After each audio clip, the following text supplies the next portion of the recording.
Shalom. Kurang semangat. Shalom. Harus tegas, tapi harus lembut ya. Shalom itu kan damai sejahtera kan. Shalom itu kan marah-marah. Orang Yahudi kalau memberi salam sebenarnya tidak hanya shalom. Yang lengkapnya itu begini. Shalom aleichem ya. Shalom aleichem. Damai sejahtera bagimu. Lalu umat mesti menjawab. Wa aleichem shalom. Ayo kita coba. Shalom aleichem. Gitu. Bahasa Ibrani dan bahasa Arab itu satu rumpun ya. Kalau yang berbahasa Arab, Assalamualaikum, balasnya, kau tahu.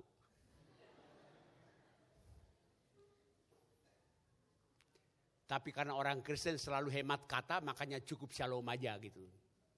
Selamat sore. Apa kabar? Di gereja kami ada bapak-bapak. Kalau dikatakan selamat apa kabar? Pada awalnya orang jawab baik. Saya bilang kasih naik dikit. Akhirnya saya tanya apa kabar? Mereka bilang luar biasa. Tapi ada satu bapak-bapak yang sekalipun jemaat jawabnya luar biasa, dia jawabnya sendiri lain. Biasa di luar gitu.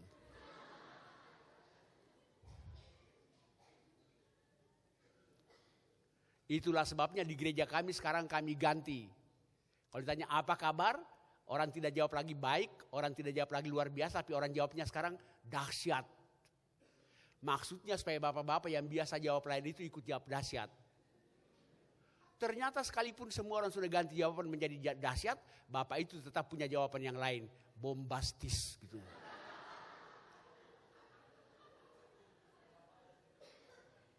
Sejak saat itu kami biarin aja, suka-suka dia aja gitu. Nah, saya seperti Pak Estra menjelaskan tadi, 2 tahun lalu saya memimpin di sini berkaitan dengan hari kenaikan ya. Dan sekarang saya mendapat kesempatan lagi melalui Jemaat Agape untuk melayani di GKIN Revival. Mari kita buka, ada 2 bacaan Alkitab, tapi ayatnya banyak-banyak sekali. Yang pertama Roma 6.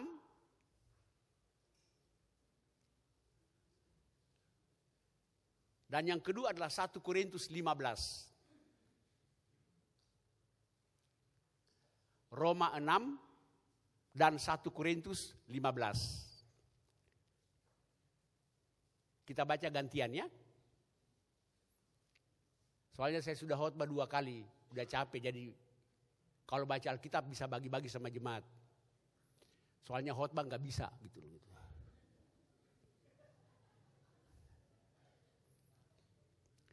Atau jika demikian, apakah yang hendak kita katakan? Bolehkah kita bertekun dalam dosa supaya semakin bertambah kasih karunia itu?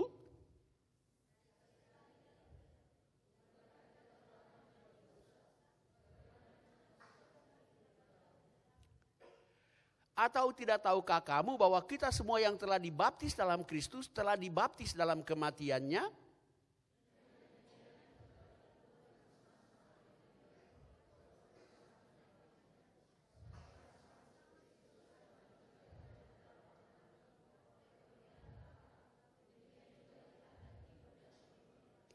Sebab jika kita telah menjadi satu dengan apa yang sama dengan kematiannya, kita juga akan menjadi satu dengan apa yang sama dengan kebangkitannya.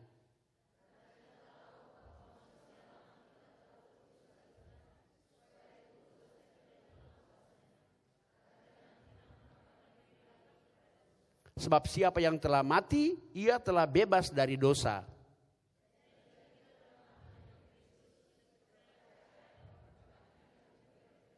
Stop di situ dulu.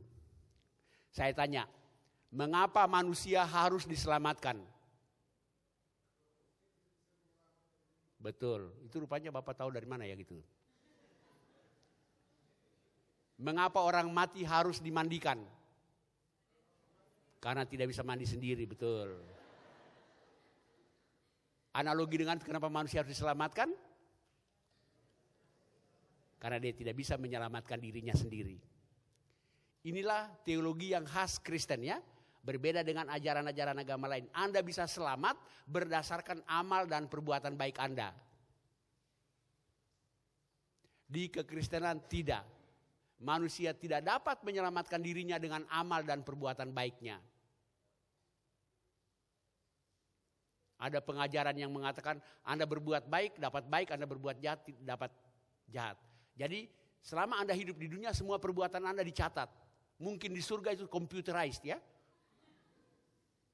Nanti ketika hari pengadilan terakhir ditimbang perbuatan baik di kanan, perbuatan jahat di kiri. Berat kanan ada saldo masuk surga. Berat kiri defisit masuk neraka. Kiri kanan sama berat, kemana lah kau?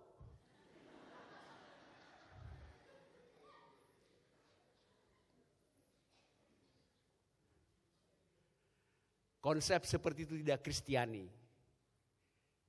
Karena apa? Apa itu dosa? Ada banyak istilah yang sama di semua agama, tapi sebenarnya pemahamannya beda. Istilah dosa di agama Kristen, istilah dosa di kekristenan, tidak sama maknanya dengan dosa dalam keyakinan-keyakinan yang lain. Saya mungkin agak ekstrim. Mencuri itu dosa enggak? Enggak. Masih koma, belum titik. Kalau sudah titik ini pendeta sesat.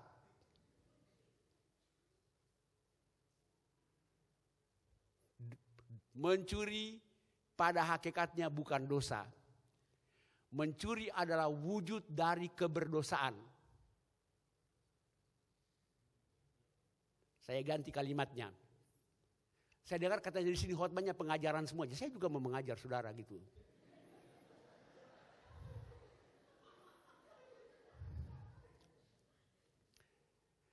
Saya mencuri maka saya berdosa, ataukah karena saya orang berdosa maka saya mencuri?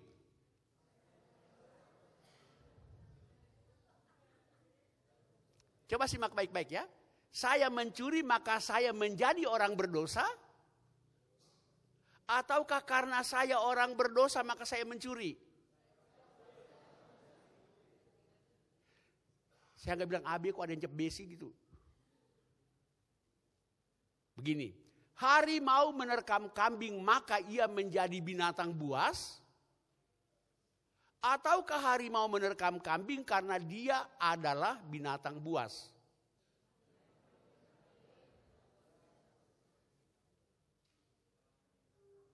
Harimau menerkam kambing bukan supaya sehingga dia menjadi binatang buas kan? Harimau tidur itu binatang buas enggak? Walaupun dia tidak sedang menerkam, bukan? Ketika kita tidak sedang mencuri, kita tetap orang berdosa enggak? Iya kan? Walaupun sekarang Anda tidak sedang mencuri kan? Anda tetap orang berdosa. Atau ada yang rokok dompet teman sebelah?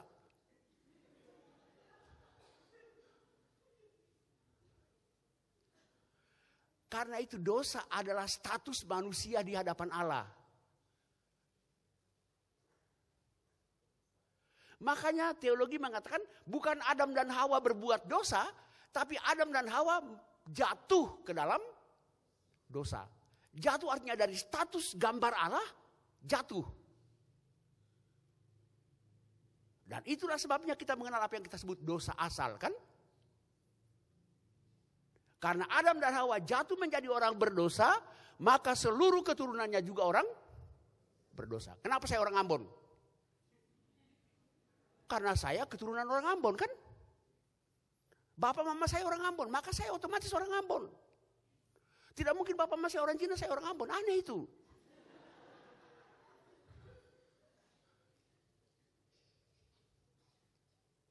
Jadi dosa adalah status manusia di hadapan Allah. Kalau dosa itu cuma berbuat jahat, maka bisa dibayar dengan berbuat baik, bukan?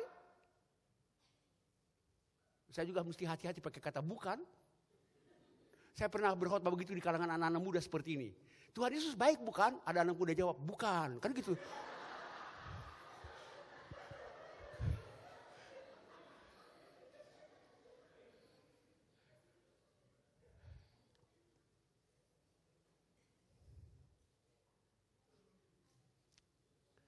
Dapatkah seekor harimau mengubah dirinya sendiri menjadi binatang jinak?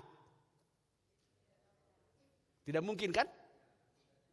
Dapatkah seekor harimau bilang begini, besok saya tidak mau makan kambing lagi, tempe, tahu, bayam, kan gitu. Maka setiap kali dia pingin tempe, tahu, yang dia terkam kambing, kan? Itulah sebabnya Paulus bilang apa? Setiap kali aku ingin berbuat baik, yang jahat hadir, kan?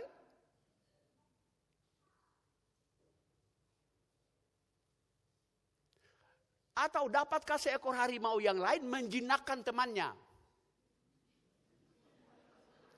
Adakah seekor harimau bisa bilang sama temannya, sini lo gua jinakin lo. Oleh karena itu, baik manusia, diri sendiri atau manusia lain, tidak dapat menyelamatkan manusia. Yang dapat menjinakkan harimau adalah ilmuwan, umpamanya saja ilmuwan ya. Dia tukar DNA buas menjadi DNA jinak, kan akhirnya apa? Muka harimau, hati domba.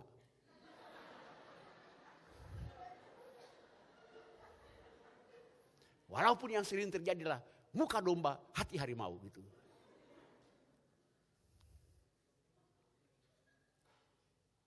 Satu-satunya jalan untuk mengubah manusia dari orang berdosa menjadi orang tidak berdosa ialah kuasa di luar diri manusia, kan?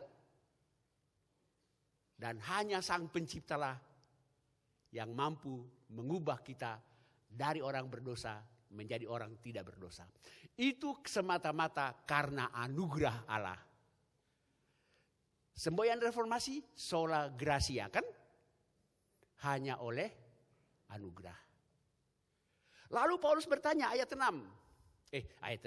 Ayat 1 pasal 6 maksud saya ayat 1 ya. Jika demikian apakah yang hendak kita katakan? Bolehkah kita bertekun dalam dosa supaya semakin bertambah kasih karunia itu? Kalau kita diselamatkan semata-mata karena anugerah, semata-mata karena kasih karunia, Rasul Paulus tanya begini, apakah kalau begitu kita bertekun saja dalam dosa supaya anugerah itu makin bertambah-tambah? Paulus jawab sendiri, tidak. Karena kita sudah mati bersama Kristus. Dan siapa sudah mati bersama Kristus, dia bebas dari dosa. Itulah sebabnya dalam ayat 3 Rasul Paulus bilang begini, atau tidak tahukah kamu bahwa kita semua yang telah dibaptis dalam Kristus telah dibaptis dalam kematiannya? Dibaptis dalam Kristus. Pada waktu kita dibaptis ada berapa macam nama yang disebut? Saya tidak tahu berapa nama yang disebut ya. Berapa macam nama yang disebut? Cuma 2. Nama orang yang dibaptis. Ya, saya serius nih. Nama orang yang dibaptis dan nama yang di dalamnya orang itu dibaptis, kan? Cuma 2 macam, kan gitu. Nama Joni dibaptis dalam nama Yesus, kan? 2 nama. 2 macam nama ya. Nama orang yang dibaptis dan nama yang di dalamnya orang itu dibaptis. Ada nggak di sini yang dibaptis dalam nama Pendeta Estra? Nggak ada kan? Kita semua dibaptis dalam nama Yesus, kan? Formulanya beda-beda. Ada yang dibaptis dalam nama Yesus, ada dalam nama Bapa, Anak dan Roh Kudus. Tapi 2 macam nama. Dan ketika kita dibaptis dalam nama Yesus, maka sejak saat itu hidup kita ada di dalam Yesus, kan? Ketika si Joni itu dibaptis dalam nama Yesus, maka hidupnya sekarang ada di dalam Yesus.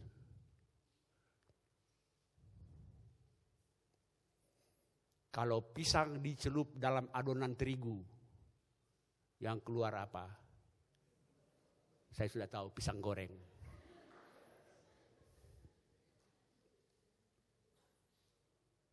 Kalau kita dibaptis dalam nama Yesus, maka hidup kita dibungkus oleh Kristus kan? Itulah sebabnya Paulus bilang begini, hidupku ini bukannya aku lagi kan?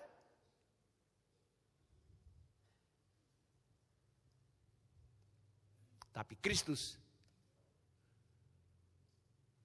Dan kalau kita ada di dalam Kristus, maka kata Rasul Paulus, kita mengalami apa yang sama dengan kematiannya dan apa yang sama dengan kebangkitannya. Ayat 5. Sebab jika kita telah menjadi satu dengan apa yang sama dengan kematiannya, kita juga akan menjadi satu dengan apa yang sama dengan kebangkitannya. Kalau hidup kita ada dalam Kristus, maka kita mengalami kuasa kematiannya dan kita juga mengalami kuasa kebangkitannya. Kalau saudara ada dalam kapal selam, terus kapal selamnya menyelam, ikut turun enggak? Kalau saudara dalam kapal selam, terus kapal selamnya turun, ikut turun enggak? Kalau enggak turun, pelampung namanya. Terus kalau kapal selamnya naik? Naik. Tapi dalam ilustrasi kapal selam ini hanya sampai di situ. Sebab kalau kapal selam benar kan dia bisa turun naik kan gitu. Tidak. Yesus mati, bangkit sekali untuk selama-lamanya. Itu yang kita baca kan?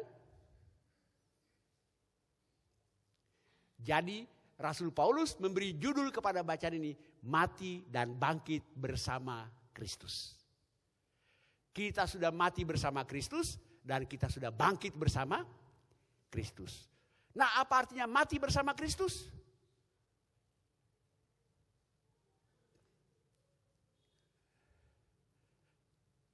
Seperti biasa, kalau saya berkhotbah selalu pakai metode tanya jawab. Saya tanya sendiri, saya jawab sendiri.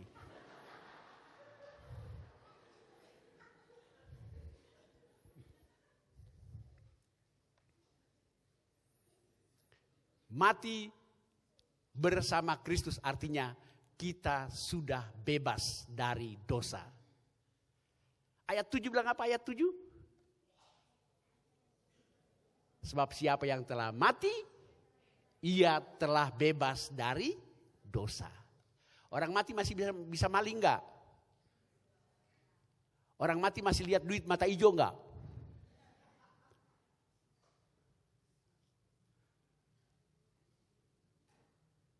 Jadi ketika kita merayakan kematian Yesus dan kebangkitan Kristus, kita mesti yakin kita sudah bebas dari dosa. Amin. Saya yakin aminnya kurang semangat. Karena pasti ada yang ragu-ragu kan. Saya kan masih maling kan. Saya kan masih bohong kan. Gitu. Karena itu orang gak berani bilang amin. Saya pendeta dari gereja Protestan. Saya di Jakarta sering kali berkhotbah di gereja-gereja yang Pentakostal. Pertama kali saya berkhotbah di gereja Pentakosta. Sementara saya semangat berkhotbah di mimbar, ada ibu-ibu dari bawah teriak, amin. Secara refleks dari mimbar saya bilang, belum. Gitu.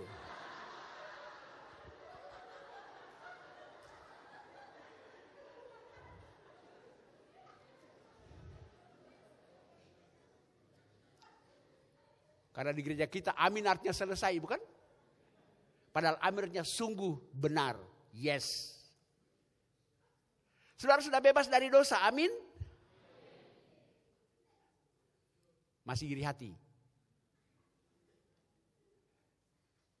Sebenarnya yang dimaksudkan dengan bebas dari dosa artinya kita ini bukan lagi hamba dosa.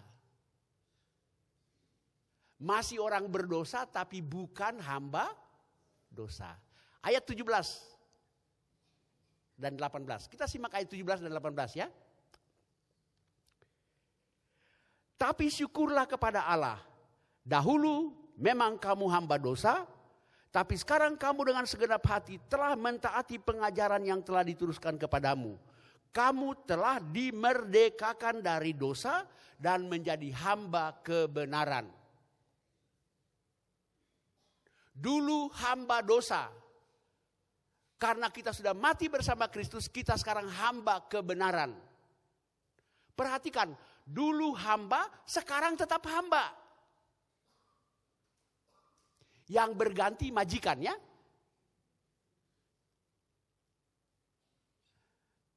Ngerti gak sih?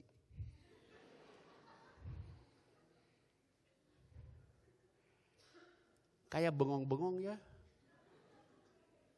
Kalau ngerti itu ngangguk lah biar saya semangat gitu loh. Mengangguk yang gini gitu loh. Ada mengangguk yang lain.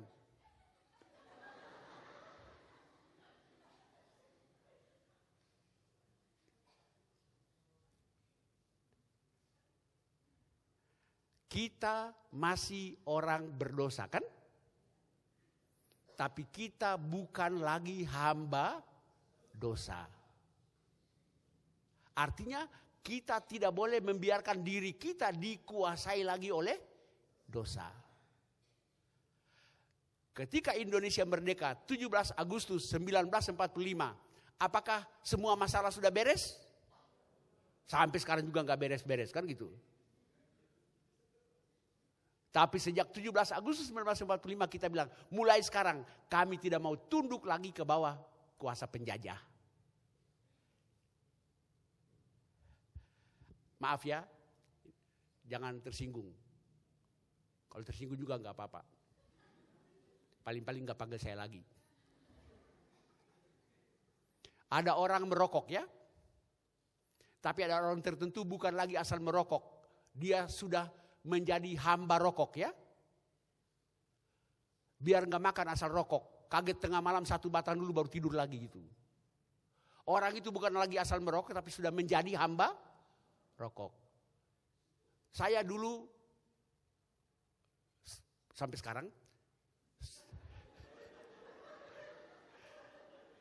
seringkali diajak teman atau diajak jemaat makan-makan di restoran ya. Dan kalau makan-makan di restoran mereka nanya gini, Bapak minum bir nggak? Saya bilang, saya minum. Jadi dulu waktu saya masih muda, sekarang juga masih muda ya. Ya sekarang juga saya masih muda, cuma dulu lebih muda dari sekarang gitu loh gitu. Mereka tanya, Bapak minum bir enggak? Saya bilang, saya minum. Sekali-kali saya minum bir ya. Apalagi yang gratis. Tapi saya bukan hamba minuman ya.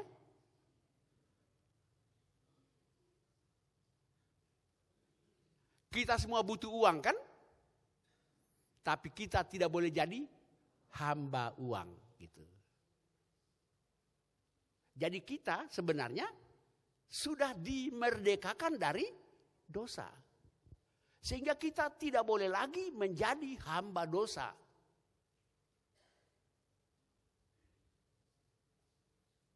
Untuk itu mesti tidak hanya mati bersama Kristus. Pada sisi yang lain juga kita mesti bangkit bersama Kristus. Bangkit bersama Kristus artinya bangkit ke dalam hidup yang baru. Jadi sekarang ini kita sudah menjalani hidup yang baru. Hidup yang baru. Benda apakah yang populer waktu Paskah? Kenapa telur menjadi simbol Paskah? Apa makna telur?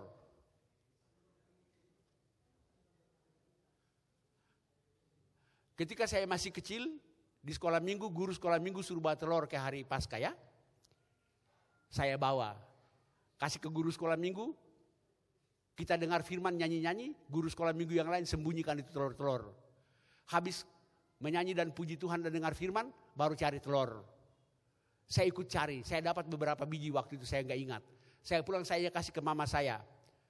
Waktu saya kasih ke mama saya tanya, Mama, kenapa makan telur di hari Paskah kok repot banget? Mama saya nanya, apa maksudmu nak? Bayangkan untuk makan telur di hari Paskah dibutuhkan berapa langkah? Diambil, direbus, dilukis, dibawa ke sekolah minggu, disembunyiin, dicari baru dimakan, ayo. 7 langkah minimal kan? Hari biasa berapa langkah? Diambil, direbus, dimakan kan? Mama saya nggak bisa jawab. Mama saya bilang begini, apa yang disuruh guru sekolah minggu, ikut aja. Rewel amat kau, kan gitu. Mama saya begitu.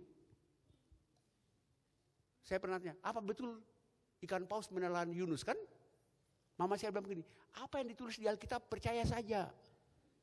Andai kata yang ditulis di Alkitab bahwa bukan ikan yang menelan Yunus, tapi Yunus yang menelan ikan. Ya. Mama percaya saja.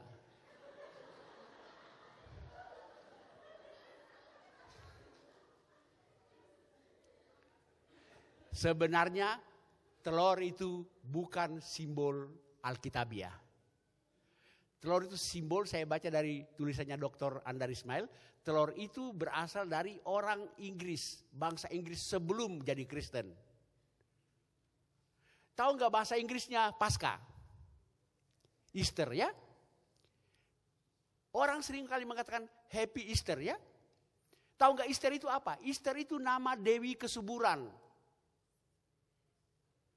Dewi Kesuburan itu Eostre namanya. Dan simbolnya telur. Ketika orang Eropa jadi Kristen, simbol-simbol itu mereka bawa juga. Karena itu sekarang saya sering kali menerima ucapan selamat Paskah. Lebih banyak sekarang orang tidak menyebut lagi Happy Easter. Tapi orang mengucapkan kepada saya Happy Resurrection. Mana yang Alkitabiah?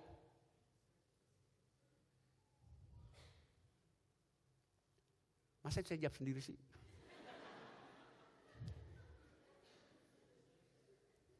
Harusnya bukan Happy Easter ya. Kalau kita mau Alkitabiah. Sebenarnya Happy Resurrection.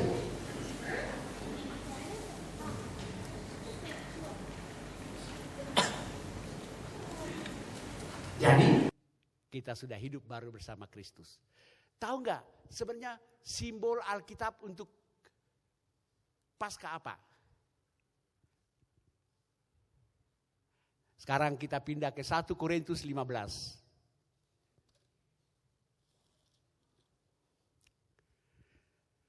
1 Korintus 15. Ayat 1 sampai 58. Iya, satu pasal itu.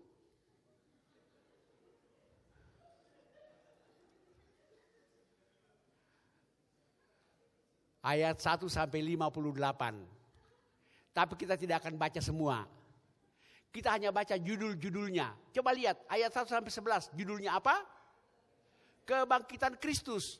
Dalam ayat 1 sampai 11 Rasul Paulus meyakinkan para pembaca di Korintus bahwa Kristus benar-benar bangkit. Ayat 12 sampai 34. Kebangkitan kita. Karena Kristus bangkit, kita juga pasti bangkit. Paulus menyatakan bahwa kebangkitan Kristus adalah buah sulung kebangkitan. Buah sulung artinya buah pertama kan. Anak sulung artinya anak pertama. Menyusul anak-anak yang lain. Kristus bangkit. Itu buah sulung kebangkitan. Nanti menyusullah kita. Di Korintus mungkin ada orang yang bertanya. Sekarang kita lihat ayat 35. Cepat bukan? Sudah sampai ayat 35 bukan? Paulus bertanya. Tapi mungkin ada orang yang bertanya. Bagaimanakah orang mati dibangkitkan? Dengan tubuh apakah mereka akan datang kembali? Jadi ada orang bertanya, kalau betul-betul ada kebangkitan orang mati, dengan tubuh apa kita akan bangkit? Tubuh kita ini kan sudah hancur. Apa jawab Paulus? 36. Hai orang bodoh, makanya jangan nanya.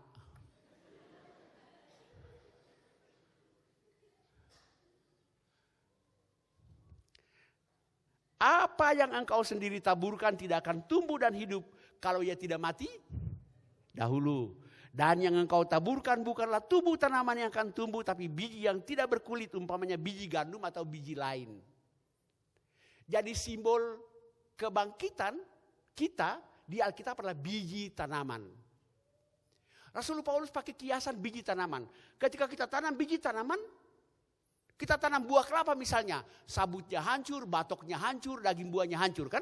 Tapi muncul tanaman yang baru. Karena ada sesuatu yang tidak hancur, yang di matanya itu kan, yang namanya lembaga ya. Yang kalau kita belah kelapa yang baru tulis itu ada apa? Orang sini bilang apa? Yang manis-manis itu. Ya sudah tahu lah. Kalau kami di Ambon bilang tombong ya. Itu yang di dalamnya itu yang empuk kayak gabus tapi manis itu. Ya udah.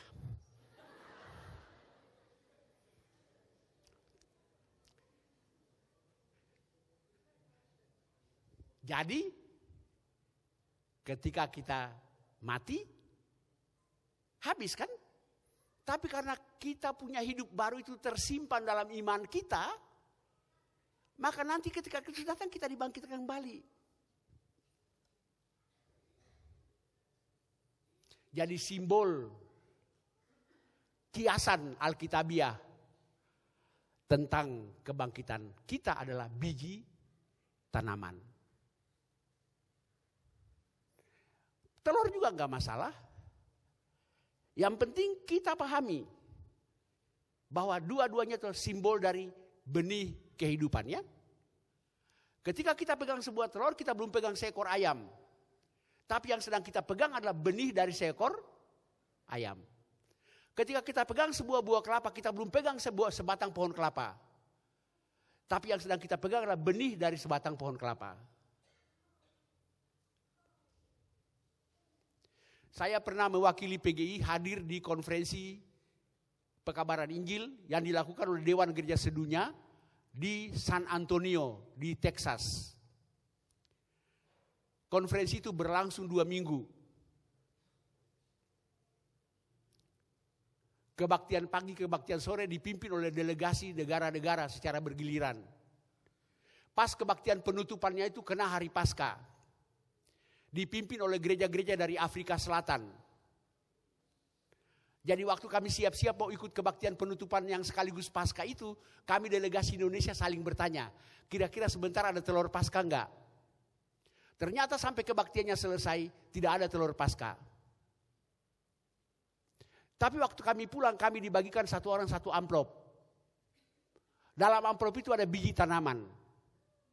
Tertulis di amplop itu dalam bahasa Inggris, pulanglah dan tanamlah benih ini di negaramu. Maka engkau akan memperoleh sebatang pohon dari Afrika Selatan. Jadi pada waktu itu gereja-gereja Afrika Selatan memakai simbol Alkitab ya. Biji tanaman. Cuma konferensinya berlangsung 2 minggu. Terbang ke sana mesti bermalam di Los Angeles. Pulang juga mesti bermalam di Los Angeles. Bahkan pulangnya kami sengaja lebih lama karena mesti ke Hollywood ya. Gitu. Akhirnya lebih dari 3 minggu baru kami kembali ke Jakarta. Begitu kembali ke Jakarta, pekerjaan bertumpuk, kangen istri, kangen anak-anak. Saya lupa amplop saya. Kurang lebih 3 bulan kemudian baru saya benahi file dari San Antonio. Ketika saya benahi file itu baru saya ketemu amplop itu. Saya bilang begini, aduh ini biji mesti ditanam. Tapi sudah 3 bulan lewat. Tapi saya tanam juga. Dan sampai sekarang gak tumbuh-tumbuh gitu. Ternyata biji itu sudah mati baru saya tanam kan. Maka saya tidak punya pohon dari Afrika Selatan. Kalau pakai kiasan telur kan. Kalau telur itu sudah busuk baru dierami. Keluar gak anak ayam? Enggak. Sonde ya gitu ya. Seng, orang Ambon bilang seng ya. Kalau orang Ambon itu seng, enak orang Ambon seng. Artinya orang Ambon seng makan mati, makan seng juga mati ya gitu.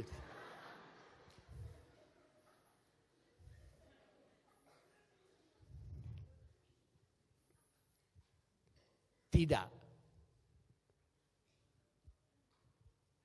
Oleh karena itu kematian buat kita kalau ibarat telur hanya seperti masuk proses pengeraman ya. Kalau ibarat biji tanaman maka kematian buat kita seperti orang tanam biji. Oleh karena itu semua orang pasti mati. Pendeta mati, bandit juga mati. Guru sekolah minggu mati, PSK juga mati. Pengurus gereja mati, koruptor juga mati. Tapi matinya beda. Mati sebagai telur busuk atau mati sebagai telur yang masih bagus. Mati sebagai biji tanaman yang masih bagus atau mati sebagai biji tanaman yang sudah busuk. Di situ bedanya.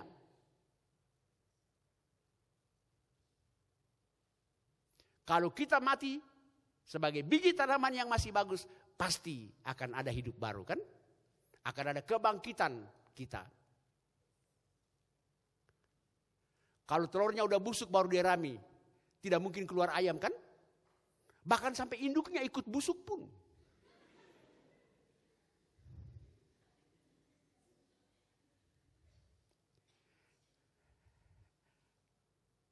Ada pertanyaan.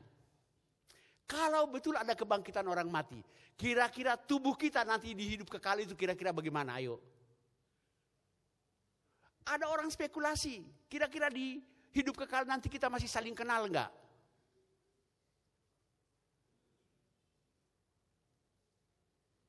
Kira-kira tanda petik, di surga nanti kita masih saling baku kenal enggak?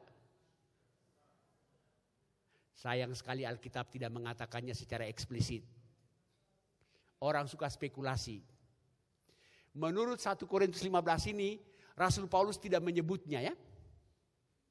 Rasul Paulus dalam 1 Korintus 15 ini tidak menyebut bentuk dari tubuh surgawi itu. Dia hanya menyebut sifat dari tubuh surgawi itu. Mari kita lihat ayat 42-nya ya.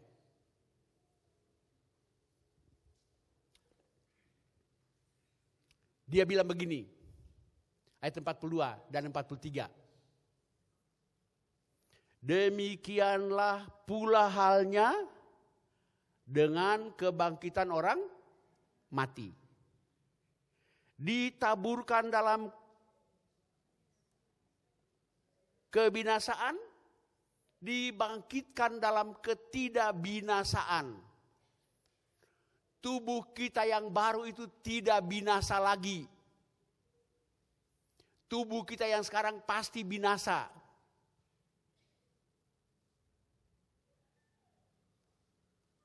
Sifat kedua, ditaburkan dalam kehinaan, dibangkitkan dalam kemuliaan. Tubuh kita sekarang ini masih punya banyak sifat hina. Mata ibu bikin sampai berbinar-binar kan? Tapi mata duitannya tetap masih ada kan gitu. Bibir ibu dikasih lipstik sampai sensual, gosipnya masih ada gitu. Seorang bodybuilder membuat tubuhnya gagah perkasa, sifat suka berantamnya masih ada kan? Tapi nanti kalau tubuh yang baru di surga tidak punya sifat hina lagi.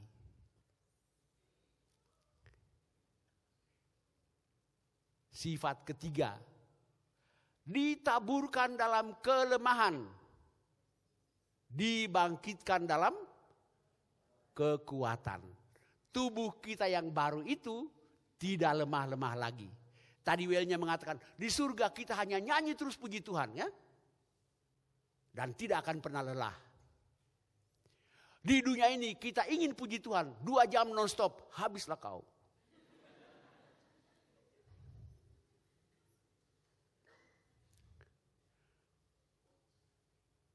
Rasul Paulus menyebutnya tubuh surgawi, tubuh rohani.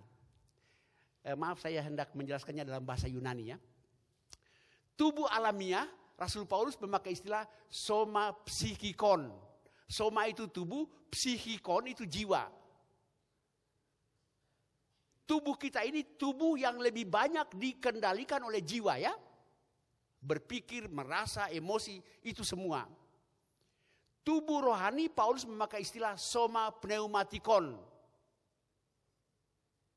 Maaf ya kursus Yunani dikit-dikit. Kan pengajaran.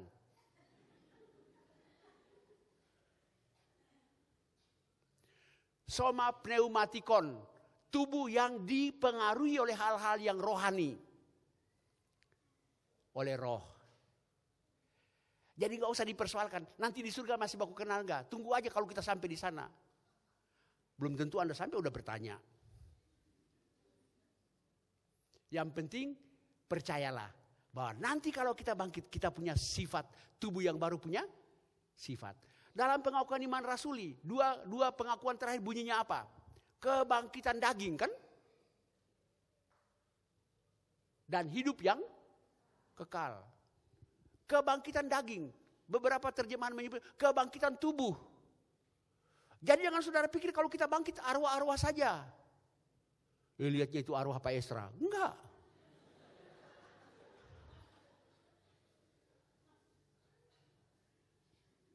Bukan, kita dikasih tubuh yang baru. Sayang sekali Alkitab tidak menjelaskannya ya. Ada banyak spekulasi. Tapi bagi Alkitab yang penting bahwa kalau kita punya tubuh yang baru, 3 sifatnya yang utama ya. Tidak binasa lagi, tidak hina lagi, dan tidak lemah lagi. Mau? Kok sedikit banget yang mau? Mau nanti punya tubuh yang baru itu? Kalau begitu apa ayo? Ayat yang terakhir. Konsekuensinya ada di ayat yang terakhir. Karena itu saudara-saudaraku yang kekasih, berdirilah teguh, jangan goyah.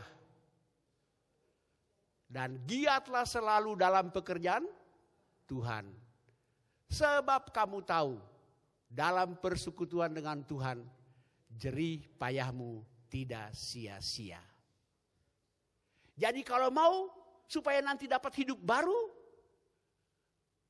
kalau mau nanti supaya kita bangkit dalam hidup kekal dengan tubuh yang baru itu, 2 syarat, 2 kondisi. Berdiri teguh, tidak goyah. 2, giatlah selalu dalam pekerjaan Tuhan. Berdiri teguh, tidak goyah.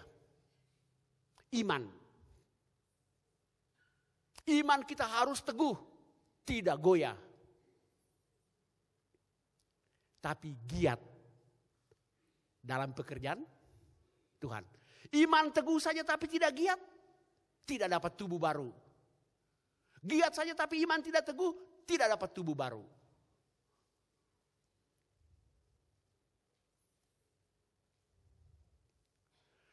Saya pertama kali dari Ambon ya ke Jakarta. Ada konferensi PGI di sana. Jadi begitu kami dibawa jalan-jalan kota Jakarta, kalau Anda pernah ke Jakarta itu tahu patung Dirgantara ya? Itu patung yang miring gini ya. Di Pancoran, namanya patung Pancoran ya. Dia miring gini. Jadi waktu saya lewat di bawah patung itu, bus yang kami tumpangi stop di situ. Lalu pemandu wisatanya menjelaskan, ini patung Dirgantara. Saya nggak perhatikan lagi penjelasannya. Saya cuma perhatikan itu payung. Ini kalau dia patah, habis saya kan? Karena selama ini saya di Ambon semua patung tegak lurus. Satu-satunya patung yang miring adalah patung Pancoran kan? Tapi tahu nggak? Sampai sekarang patung itu berdiri teguh, tidak goyah. Tapi patung itu tidak giat. Dari dulu gini terus kan gitu. Sekali-sekali gini kenapa kan gitu nggak pernah kan?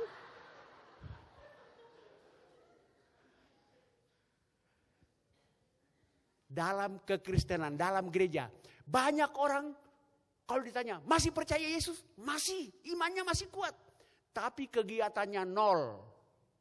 Itu patung Pancoran semua.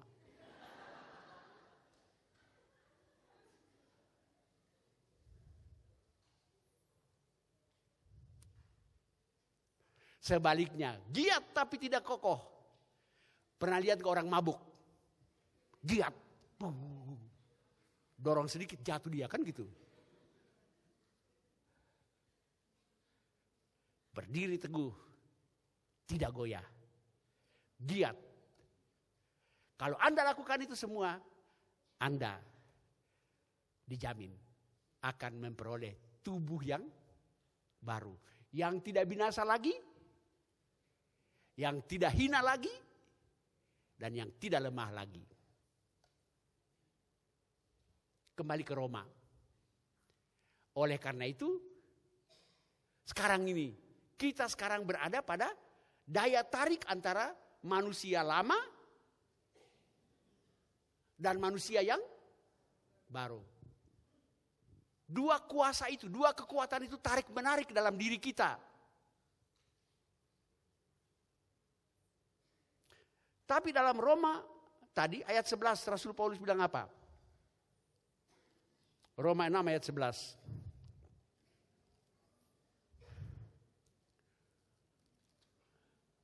Roma 6 ayat 11. Demikianlah hendaknya kamu memandangnya, bahwa kamu telah mati bagi dosa, tapi kamu hidup bagi Allah dalam Kristus Yesus. Rasul Paulus bilang begini, demikianlah hendaknya kamu memandangnya. Memandang apa? Memandang karya Kristus itu, memandang hidup kita. Maksudnya begini, cara pandang manakah yang kita pakai untuk memandang hidup kita? Cara pandang ya, cara pandang.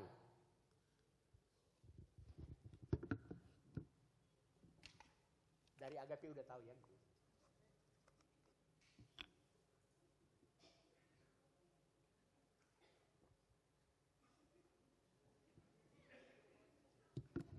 Bukan haus, mau demo. Botol ini setengah berisi apa setengah kosong? Betul, bergantung cara pandang kan? Kalau Anda memandang yang kosong, Anda bilang botol ini setengah kosong kan? Kalau Anda memandang yang berisi, Anda mengatakan botol ini setengah berisi. Cara pandang.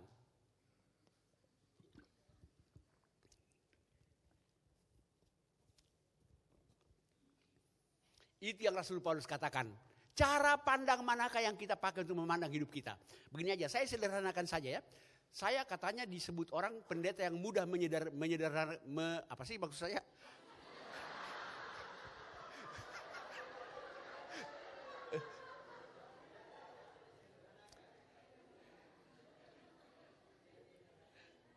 Kata banyak orang, saya ini mudah menyederhanakan hal-hal yang sulit ya.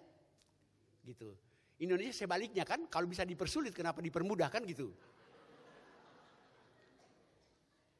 Negara kita kan begitu kan, kalau bisa dipersulit kenapa harus dipermudah kan? Gitu. Gini, bagaimana Anda melihat diri Anda? Bagaimana saudara, bagaimana papa mama, nyong, nona, apalagi? Ya saudara sambung aja. Memandang dirimu. Gini maksud saya. Saya ini orang baik, manusia baru, yang sewaktu-waktu masih bisa bikin hal yang salah, hal-hal yang buruk. Ataukah saya ini orang jahat, manusia lama, yang sewaktu-waktu masih bisa bikin hal-hal yang baik. Cara pandang manakah yang saudara pakai?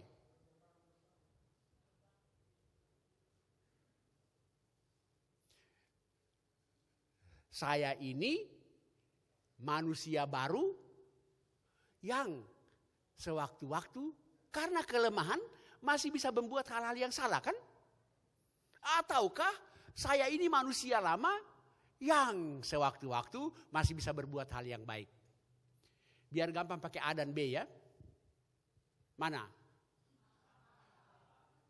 Saya belum bilang mana yang A, mana yang B ya gitu.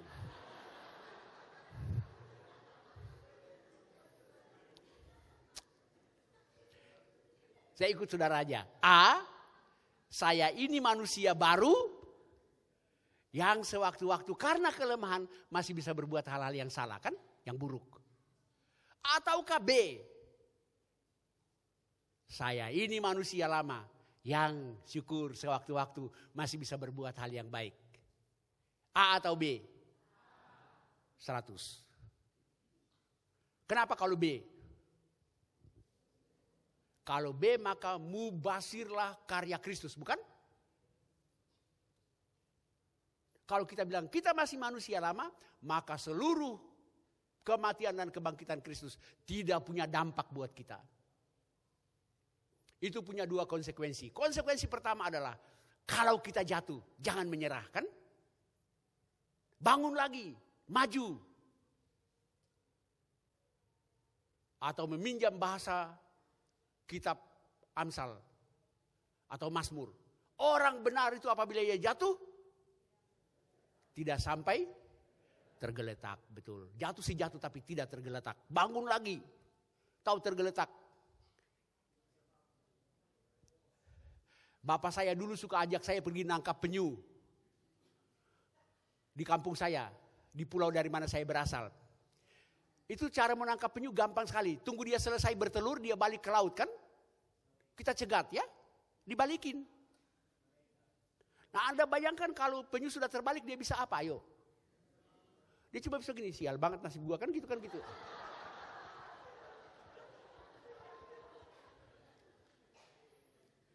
Itu tergeletak. Jatuh sih jatuh tapi bangun lagi. Artinya apa? Hidup kita hari ini harus lebih baik dari kemarin kan? Besok mesti lebih baik dari hari ini. 2017 harus lebih baik dari 2016. Kedua, jangan suka menghakimi teman seiman yang jatuh ya. Kalau teman seiman kita jatuh kita langsung hakimi, belum hidup baru kau kan? Jangan. Yakinlah bahwa dia juga sudah hidup baru. Tapi dia sedang dalam kelemahan dan dia jatuh. Mari dorong dia, angkat dia, dorong dia.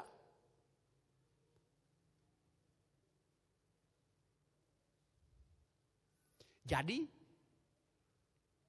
cara pandang. Ketika saya masih SMP di Maluku Tenggara. Kabupaten kami dulu namanya, ibu kotanya Tual. Mungkin Anda pernah dengar Tual. Ya. Pada waktu 17 Agustusan, ada resepsi perayaan. Waktu itu namanya protokol ya, sekarang MC ya. MC-nya mendaulat semua kepala-kepala dinas. Satu-satu orang naik ke panggung untuk nyanyi. Yang paling terakhir adalah kepala dinas PU. Ketika giliran dia nggak tahu menyanyi apa lagi karena semua nyanyian sudah dinyanyikan oleh kepala-kepala dinas yang sebelumnya kan. Jadi dia bingung. Tapi karena nyanyiannya unik saya hafal sampai sekarang. Sudah tua gini, masih muda. Tapi maksudnya sampai sudah sekian lama saya masih ingat nyanyiannya. Karena menarik saya hafal ya. Dia nyanyi begini. Beta ini sebenarnya orang baik. Tapi dosa bikin jadi tidak baik. Hari ini beta baik, besok tidak baik. Jadi sebenarnya beta tidak baik gitu.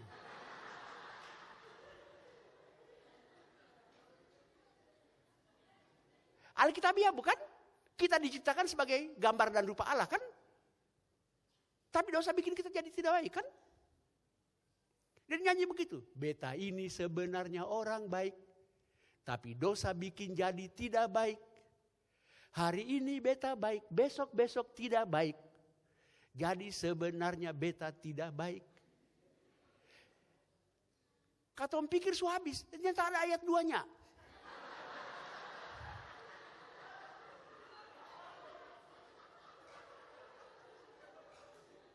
Ayat 2-nya bilang begini, beta ini sebenarnya tidak baik, tapi Kristus bikin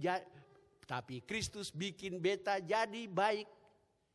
Hari ini tidak baik, besok makin baik. Jadi sebenarnya beta orang baik gitu.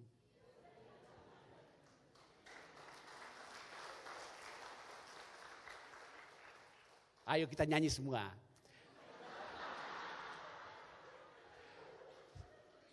Beta ini sebenarnya tidak baik dulu. Beta ini sebenarnya tidak salah. Beta yang salah. Beta ini sebenarnya orang baik. Tapi dosa bikin jadi tidak baik. Hari ini beta baik, besok tidak baik. Jadi sebenarnya beta tidak baik. Beta ini sebenarnya tidak baik. Tapi Kristus bikin beta jadi baik. Hari ini tidak baik, besok makin baik. Jadi sebenarnya beta orang baik.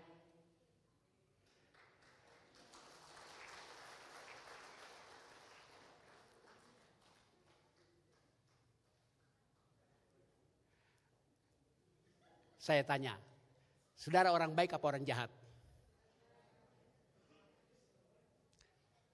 Saudara ini orang baik apa orang tidak baik?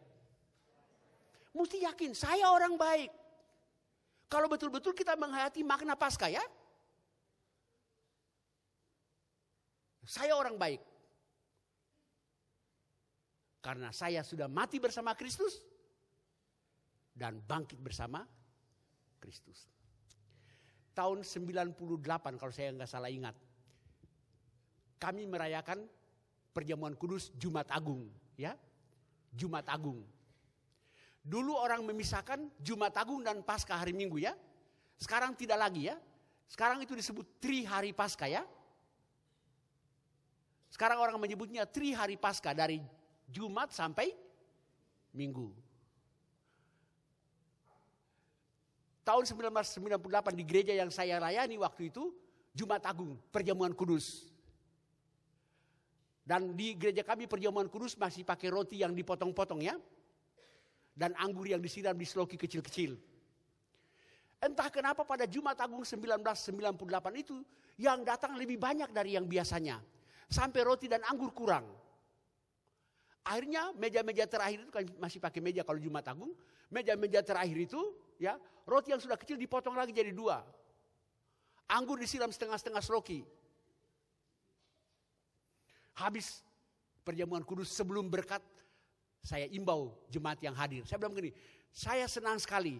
Jumat Agung ini yang datang sangat banyak. Terus terang saja saya bilang, sampai roti dan anggur tidak cukup. Tapi saya minta agar jumlah segini juga datang hari Minggu subuh jam 5. Ketika kami merayakan Paskah. Kami merayakan Paskah masih jam 5 ya. Saya sudah suruh ubah, tapi ada pendeta bilang begini, jangan jam 5 aja karena Yesus bangkit subuh. Kalau kita kebaktian jam 9, Yesus sudah berangkat ke Galilea. Katanya gitu loh gitu.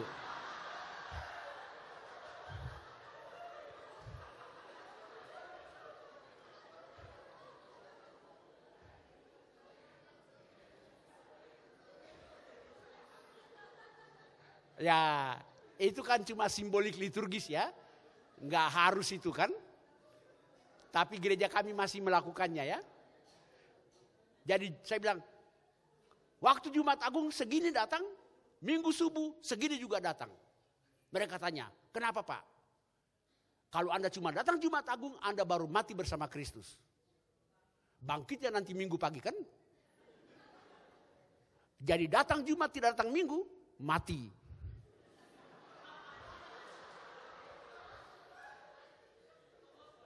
Tapi tidak bangkit. Tahu nggak? Takut semua. Ternyata hari Minggu pagi lebih banyak lagi yang dari Jumat Agung.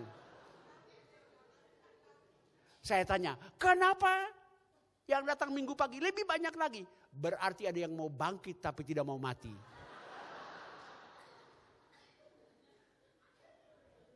Padahal itu kan cuma simbolik liturgis ya. Ketika kita merayakan Jumat Agung, kita mengalami kematian bersama Kristus. Dan ketika kita merayakan hari kebangkitannya, kita mengalami kuasa kebangkitannya. Dan kalau kita sudah mati bersama Kristus, milikilah cara pandang yang baru. Milikilah paradigma yang baru. Saya ini manusia baru. Walaupun karena kelemahan saya masih bisa jatuh. Itu paradigma yang mesti kita pegang. Jadi saya tutup khotbah ini dengan sederhana saja. Selamat menjadi orang baik. Mau? Amin.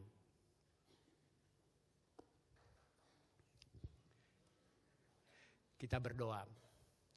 Bapa di surga, hamba-Mu sudah selesai berbicara. Biarlah pengajaran ini Engkau meteraikan itu dalam hati, pikiran, jiwa, akal budi anak-anak Tuhan yang sudah mendengarkannya. Syukur karena kami sudah mengalami karya Kristus yang membebaskan kami dari dosa dan membawa kami kepada kehidupan yang baru. Biarlah kami sungguh-sungguh melihat itu, memandang itu, bahwa kami telah mati bagi dosa, tapi hidup bagi Allah dalam Kristus Yesus. Amin.